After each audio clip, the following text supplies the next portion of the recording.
നമസ്കാരം. ഇന്ന് പരിചയപ്പെടുത്തുന്ന ലോകരാജ്യങ്ങളിലെ ഒരു ചെറിയ രാജ്യമാണ്. ആ രാജ്യത്തിൻ്റെ പേര് സാവോ ടോം ആൻഡ് പ്രിൻസിപ്പെ എന്നാണ്. ഇത് ഭൂമധ്യരേഖയോട് ചേർന്ന് കിടക്കുന്ന ആഫ്രിക്കൻ ദ്വീപ് രാഷ്ട്രമാണ്. 15-ാം നൂറ്റാണ്ടിൽ പോർച്ചുഗീസുകാർ അടിമകളെ ഉപയോഗിച്ചുള്ള കരിമ്പ് കൃഷിക്കായി തിരഞ്ഞെടുത്ത സാവോ ടോം ആൻഡ് പ്രിൻസിപ്പെ 1975 സ്വാതന്ത്ര്യം നേടിയത്. ഈ ദ്വീപ് രാഷ്ട്രം ഭൂമധ്യരേഖയോട് ചേർന്ന് ആഫ്രിക്കൻ രാജ്യമായി നിൽക്കുകയാണ്. ഇപ്പോൾ democratic republic of Sao Tome and Principe എന്നറിയപ്പെടുന്നു.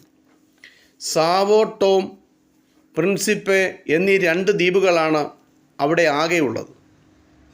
സാവോ ടോമാണ് വിസ്തീർണം കൂടിയ ദ്വീപ്. പോർച്ചുഗീസുകാരാണ് ഈ ദ്വീപിന് വിശുദ്ധ തോമസിൻ്റെ പേര് നൽകിയത്.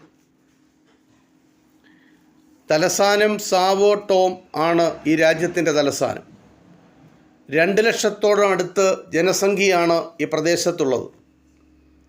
1001 ചതുരശ്ര കിലോമീറ്ററാണ് സാവോ ടോം ആൻഡ് പ്രിൻസിപ്പെ എന്ന ദ്വീപ് രാഷ്ട്രത്തിൻ്റെ വിസ്തൃതി. പണ്ടുണ്ടായിരുന്ന ഒരു അഗ്നിപർവ്വത നിരയുടെ അവശിഷ്ടമാണ് ഈ 2 ദ്വീപുകളും. ജൈവ വൈവിധ്യത്തിൻ്റെ കലവറയായ ഈ ദ്വീപുകൾ കൊക്കോ ഉൽപ്പാദനത്തിൽ മുന്നിലാണ്. ആഫ്രിക്കയിലെ കുഞ്ഞൻ രാഷ്ട്രങ്ങളിൽ 2ാം സ്ഥാനത്താണ് സാവോ ടോം ആൻഡ് പ്രിൻസിപ്പെ എന്ന ഈ ദ്വീപ് രാഷ്ട്രം. ഈ രാജ്യത്തെ പറ്റിയുള്ള ചെറിയ വിവരങ്ങളാണ് നിങ്ങളുമായി പങ്കുവച്ചത്. ഇത് ഇത്രമാത്രം.